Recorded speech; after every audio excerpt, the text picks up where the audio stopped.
সবাইকে উচ্চ মাধ্যমিক দর্শন ক্লাসে স্বাগত।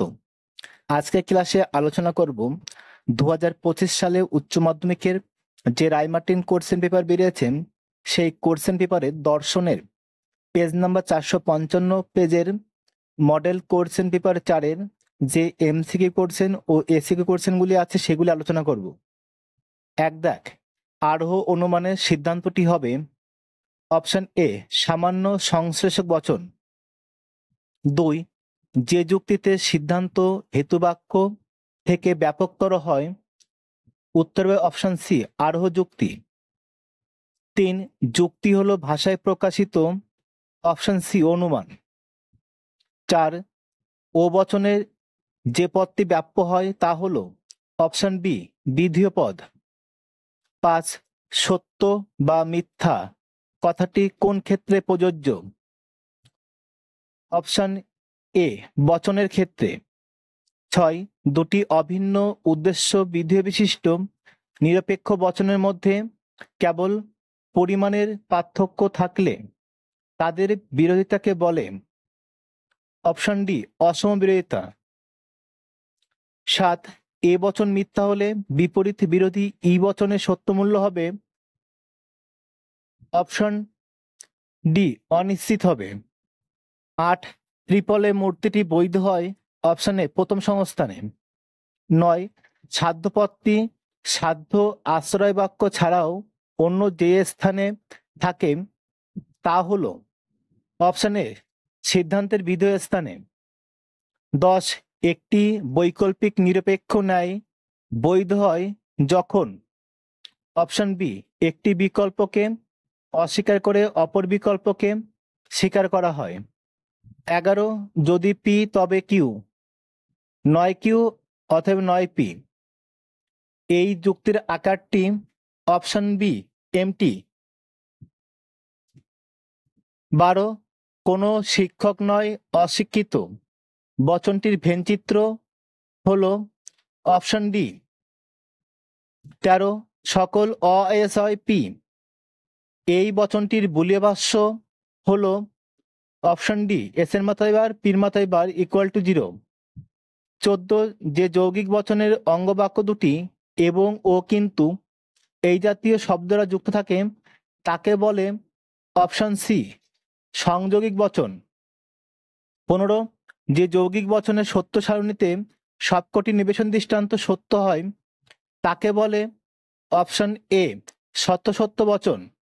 16, একটি দ্বিপ্রাকল্পিক বচনের দুটি অঙ্গ বচন সত্য হলে বচনটি হবে অপশন এ সত্য হবে। 17, আরোহ অনুমানের সিদ্ধান্তটি হলো অপশন ডি সার্বিক সংশ্লেষক বচন। 18, আরোহের বস্তুগত ভিত্তি হলো অপশন সি পর্যবেক্ষণ ও পরীক্ষণ। 19, অবৈজ্ঞানিক আরোহ অনুমানের অপর নাম হলো অপশন বি অপূর্ণ গণনামূলক আরোহ অনুমান। 20,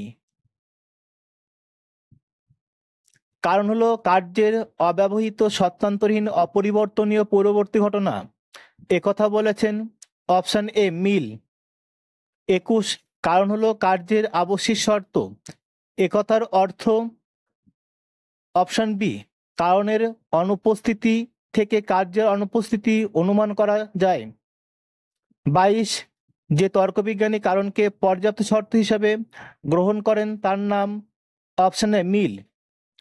23, মিলের যে আরোহমূলক পদ্ধতিতে দুটি মাত্র দৃষ্টান্ত যাচাই করা হয় তা হলো অপশন ডি ব্যতিরেকী পদ্ধতি। 24, অপসারণ সূত্রের দ্বারা কি অপসারণ করা হয়, অপশন সি অকারণ। এবার আলোচনা করব এসিকিউ কোশ্চেন। 1, যুক্তি কাকে বলে? অনুমানের ভাষায় প্রকাশিত রূপকে যুক্তি বলে। অথবা নিবেশন দৃষ্টান্ত কাকে বলে? একটি বচনাকার থেকে প্রাপ্ত এক বা একাধিক বচনকে বলা হয় ওই আকারের নিবেশন দৃষ্টান্ত। 2, বিপরীত বিরোধিতা ও বিরুদ্ধ বিরোধিতার মধ্যে পার্থক্য করো। বিপরীত বিরোধিতার ক্ষেত্রে গুণের পার্থক্য, অপরদিকে বিরুদ্ধ বিরোধিতার ক্ষেত্রে গুণের ও পরিমাণের পার্থক্য হয়। অথবা যদি এ বচন সত্য হয় তবে এর বিরুদ্ধ বচনের অসমবিরোধী বচনের সত্যমূল্য কি হবে? দেখো, এ বচন সত্য বলেছে, তাহলে বিরুদ্ধ বচন হবে ও বচন। এ বচনের বিরুদ্ধ বচন ও বচন, আর ও বচনের অসমবিরোধী বচন হবে আই বচন। তাহলে এ বচন সত্য হলে আই বচন কি হবে? সত্য হবে। 3, বচনের বিরোধিতার দুটি শর্ত লেখো। 1, দুটি নিরপেক্ষ বচনের মধ্যে এই সম্বন্ধ হতে হবে।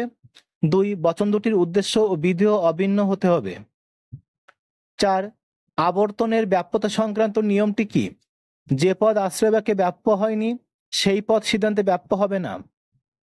অথবা এ বচনের সরল আবর্তনের একটি বাস্তব দৃষ্টান্ত দাও। এ বচন সকল গাছ হয় বৃক্ষ, অতএব এ বচন সকল বৃক্ষ হয় গাছ। 5, ভেনচিত্রের ক্ষেত্রে কখন ছায়াবৃত্ত করা হয়? কোন শূন্য শ্রেণী অর্থাৎ শূন্যগর্ভ শ্রেণী বোঝাতে সেই বৃত্ত থেকে ছায়াবৃত্ত করা হয়, যথা S=0। অথবা ও নিরপেক্ষ বচনের বুলীয় ব্যাখ্যা কি? ও বচনটির বুলীয় ব্যাখ্যা হবে S বার =0। এর অর্থ হলো এস আছে কিন্তু তাতে পি নেই, এমন শ্রেণীর অন্তর্গত অংশে কমপক্ষে একজন সদস্যের বাস্তব অস্তিত্ব আছে। একটি মিশ্র বৈকল্পিক ন্যায় অবৈধ হলে কি দোষ হয়? বিকল্প স্বীকারজনিত দোষ হয়। অথবা বৈকল্পিক বচনে কমপক্ষে কয়টি বিকল্প থাকে? 2টি বিকল্প থাকে। 7, যুক্তির বস্তুগত সত্যতা বলতে কি বোঝো?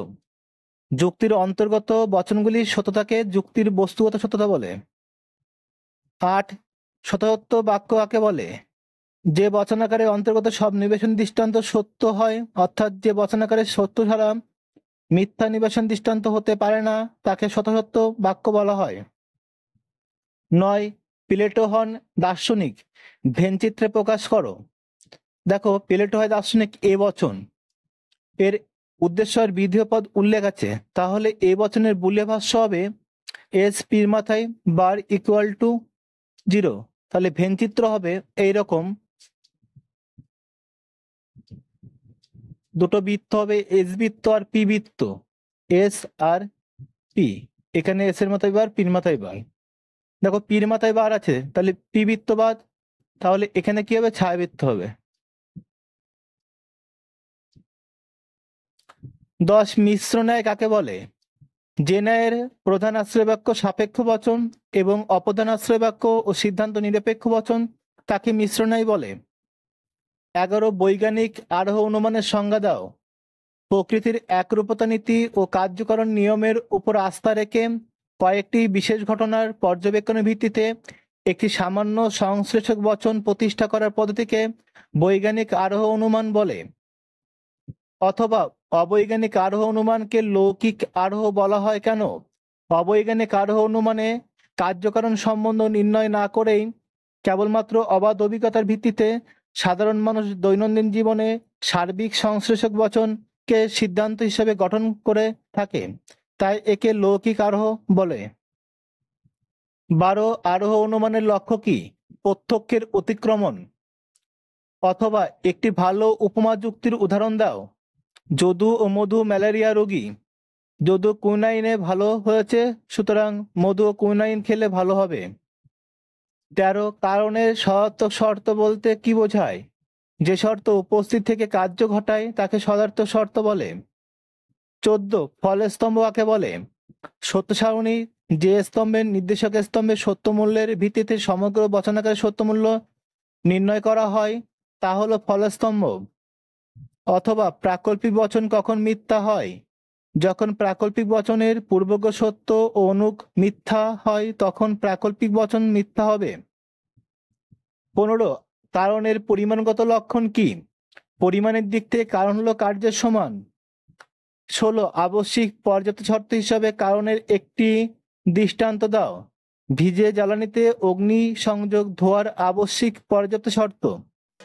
ক্লাসটি ভালো লাগলে লাইক করো, তোমাদের বন্ধুদের শেয়ার করো, আর যারা আমার এই চ্যানেলে নতুন তারা অবশ্যই চ্যানেলটিকে সাবস্ক্রাইব করো। আবার দেখা হবে পরের ক্লাসে। সে পর্যন্ত সবাই ভালো ও সুস্থ থেকো।